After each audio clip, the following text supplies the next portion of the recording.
ഇങ്ങോട്ട് വാ. നല്ലൊരു കുട്ടി. ഏത് കുട്ടി? വാ, വെച്ചപോലെ കുട്ടികളുണ്ടല്ലോ ഇവിടെ. എന്റെ പേരെന്താ? അന്തരിച്ചായിരുന്നു. ഇവിടെ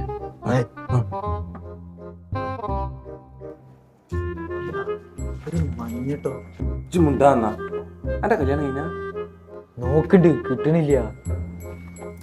നോക്കണ്ട്, കിട്ടണില്ല. പെങ്ങളൊരാളുണ്ടല്ലോ എനിക്ക് കല്യാണത്തിനുള്ള. ഇപ്പോൾ പ്രോഗ്രാം വരാൻ പോണില്ലേ? അതെങ്ങനെ നിങ്ങക്ക് അറിയാം? ഇവന്റെ ഏൽപ്പിച്ചായിട്ട് കാണുന്നില്ലല്ലോ. അതൊക്കെ വേറെ ആളെ ഏൽപ്പിക്കും, അത് നിങ്ങൾക്കില്ല. ആ എന്നിട്ടാ